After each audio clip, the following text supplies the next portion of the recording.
son dönemlerde ilimiz Antalya'da toplumsal şiddet olaylarında bariz bir şekilde artışlar yaşanıyor. Her gün bir kavga, bir cinayet, bir ölüm, bir intihar haberiyle karşılaşıyoruz. Hem Antalya'nın 5 merkez ilçesinde, aynı zamanda Antalya'nın diğer 14 ilçesinde her gün hemen hemen olaylar yaşanılıyor ve bir ölüm, bir cinayet, bir kavga neticesinde insanlar birbirlerine zararlar veriyorlar. Bazen aile içi şiddet, bazen akrabalar arasında yaşananlar, bazen toplum arasında yaşanan nizalar ve kavgalar. Bunların hepsi geldiğimiz seviyeyi ortaya çıkarıyor. Maalesef bu olaylar ortaya çıktıkça toplumdaki kalite,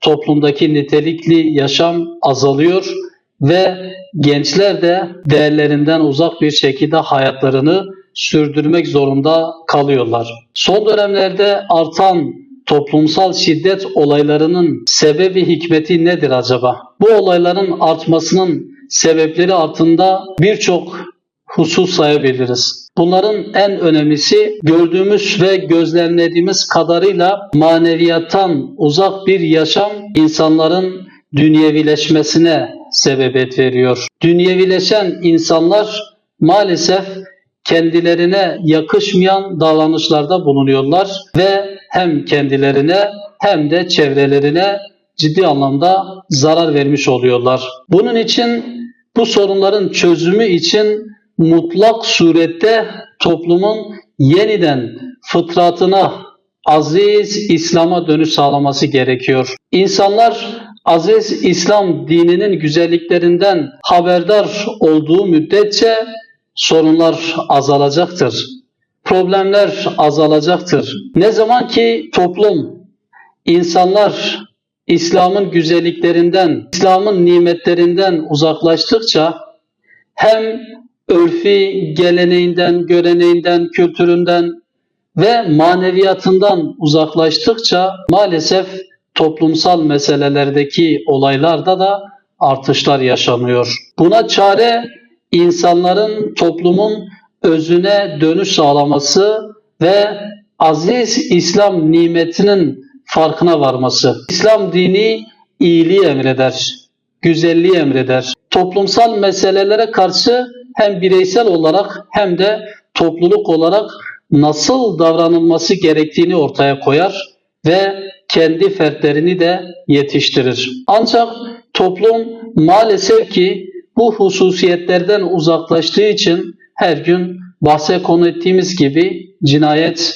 kavga, çatışma ve benzer olaylar ile karşı karşıya kalıyoruz. İşte buradan Antalyalı hemşerilerimize çağrıda bulunarak özellikle de duyarlı ve hassasiyet sahibi insanlara, yöneticilere, sivil toplum kuruluşlarının temsilcilerine, aynı zamanda toplumu konsolide edebilecek insanlara çağrıda bulunmak istiyoruz. Hakikaten son dönemlerde ilimiz Antalya'da ortaya çıkan manzaralar hepimizi ciddi anlamda üzüyor. Bunun için gelin toplumun yeniden özüne dönüş sağlaması için bir seferberlik ilan edelim. Her birimiz kendi çevremizden başlayarak imanlı ve inanç sahibi bir neslin yetişmesi için üzerimize düşeni yerine getirelim. Ve gerçekten bunu geleceğimiz adına, milletimiz